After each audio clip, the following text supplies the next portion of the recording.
Assalamualaikum warahmatullahi wabarakatuh. Perkenalkan, saya Elsa Dinur Ifati dari kelas B Universitas Muhammadiyah Magelang. Pada kesempatan kali ini, saya akan mempresentasikan hasil kerja saya, ide-ide saya mengenai aplikasi Smart Village berbasis cloud computing. Dengan tema yang saya angkat adalah Smart Governance. Berikut penjelasannya.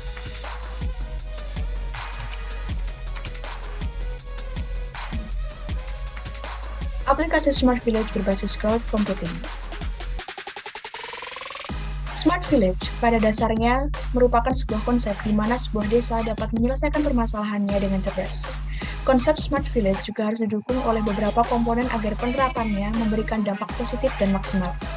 Smart Village digagas untuk memanfaatkan teknologi informasi bagi masyarakat pedesaan sebagai upaya untuk mengedukasi masyarakat lokal untuk pelaksanaan program pelayanan publik yang lebih berkualitas dengan memanfaatkan teknologi informasi.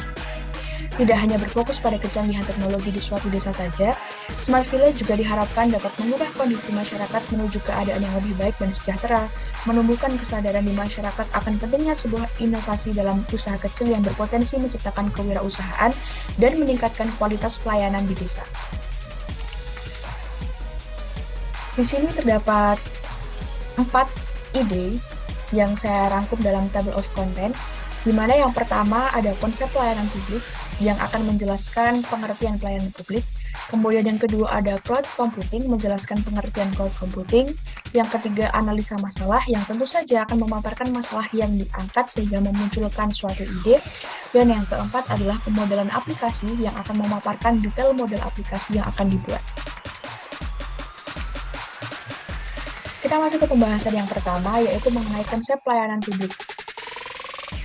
Konsep pelayanan publik ini didefinisikan sebagai aktivitas seseorang, sekelompok, atau organisasi, baik langsung maupun tidak langsung. Sinambela dalam bukunya yang berjudul Reformasi Pelayanan Publik pada tahun 2014 halaman 5 menyatakan bahwa pelayanan adalah pemberian layanan atau melayani keperluan orang atau masyarakat yang mempunyai kepentingan pada organisasi itu sesuai dengan aturan pokok dan tata cara yang telah ditetapkan. Kemudian menurut KBBI 2007 halaman 646 menyatakan bahwa pelayanan memiliki 3 makna. Yang pertama, perihal atau cara melayani. Yang kedua, usaha melayani kebutuhan orang lain dengan memperoleh imbalan berupa uang. Dan yang ketiga adalah kemudahan yang diberikan sehubungan dengan jual beli barang atau jasa. Kemudian untuk pembahasan yang kedua, kita masuk pada cloud computing. Menurut Orwe Purbo tahun 2011 di halaman 6, cloud computing adalah sebuah model komputasi atau computing di mana sumber daya seperti prosesor atau computing power, storage, network, dan software menjadi abstrak dan diberikan sebagai layanan di jaringan atau internet menggunakan pola akses remote. Menurut jurnal yang dipublikasikan IEEE, Internet Computing adalah suatu paradigma di mana informasi secara permanen tersimpan di server internet dan tersimpan secara sementara di komputer klien, termasuk di dalamnya adalah desktop, komputer tablet, notebook, handheld, sensor-sensor, monitor, dan lain-lain. Kemudian kita masuk ke pembahasan yang ketiga, yaitu analisa masalah.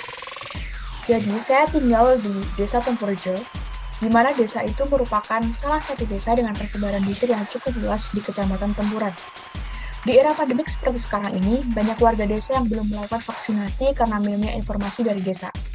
Pun dengan urusan administrasi harus melampirkan fotokopi berkas yang terkadang membuat warga harus bolak-balik kepada desa dan mengeluarkan biaya yang lumayan banyak juga. Nah, mengingat semakin berkembangnya teknologi dewasa ini, khususnya penggunaan smartphone yang kian meluas di kalangan masyarakat setempat, tentunya dapat dimanfaatkan untuk mempermudah urusan masyarakat dengan balai desa. Nah, disinilah muncul ide untuk membuat suatu aplikasi mobile, di mana pada bab keempat ini, saya akan menjelaskan tentang pemodelan aplikasi. Jadi di sini akan menampilkan user interface dari aplikasi Smart Village berbasis cloud computing yang akan diimplementasikan dalam bentuk sebuah aplikasi pada platform Android dan pengelolaan datanya ke dalam suatu cloud computing yang terintegrasi. Nama dari aplikasi ini adalah Sobat Tempurjo. Nah, terus ada apa aja sih di dalamnya? Yang pertama tentu saja akan ada halaman utama, di mana halaman ini dapat diakses oleh masyarakat umum dengan menu yang beragam, yaitu ada login, informasi terkini, informasi desa, layanan masyarakat, serta pesan masyarakat. Kemudian di halaman selanjutnya, tentu saja ada halaman login, di mana halaman ini hanya dapat diakses oleh warga Desa Tempurjo dan operator desa saja. Ini dikhususkan untuk seluruh warga Desa Tempurjo berkaitan dengan input data dan pengelolaan data yang akan dikelola oleh operator desa agar tidak terjadi penyalahgunaan data. Jadi, kemungkinan nanti yang akan dimasukkan adalah alamat email dari si penginput data atau dari warga desa itu sendiri. Kemudian yang selanjutnya ada halaman utama operator desa yang merupakan akses bagi operator desa untuk mengolah database yang masuk dan menjaga agar data itu tidak disalahgunakan.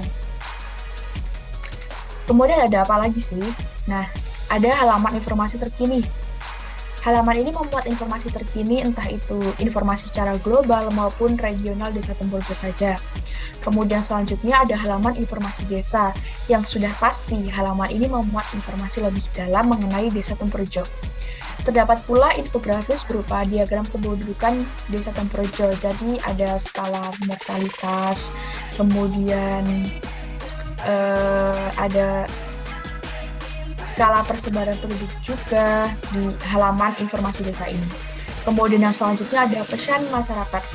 Nah, pesan masyarakat ini diperuntukkan untuk menyalurkan aspirasi masyarakat desa, entah itu berupa kritik maupun syarat, bahkan aduan atas ketidaknyamanan yang warga rasakan. Nah, selanjutnya warga yang gaptek bagaimana?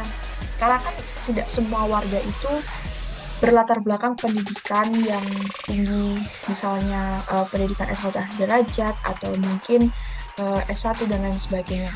Nah, jadi setelah aplikasi ini berhasil dibuat, kemudian ada lulus uji juga dan bisa disahkan, tentunya akan dilakukan sosialisasi bagi seluruh masyarakat Desa Tempurjo berkaitan dengan pengenalan serta penggunaan aplikasi.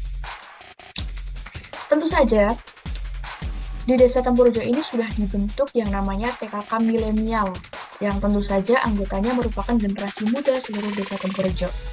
Maka, merekalah yang akan turun melakukan sosialisasi bagi warga dusun, baik di lingkungan tinggal mereka maupun lingkungan dusun lainnya.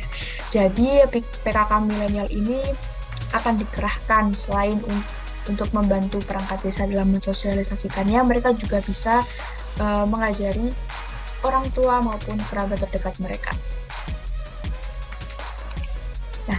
Mungkin sekian yang dapat saya sampaikan, kurang lebihnya saya mohon maaf, dan terima kasih atas waktunya. Wassalamualaikum warahmatullahi wabarakatuh.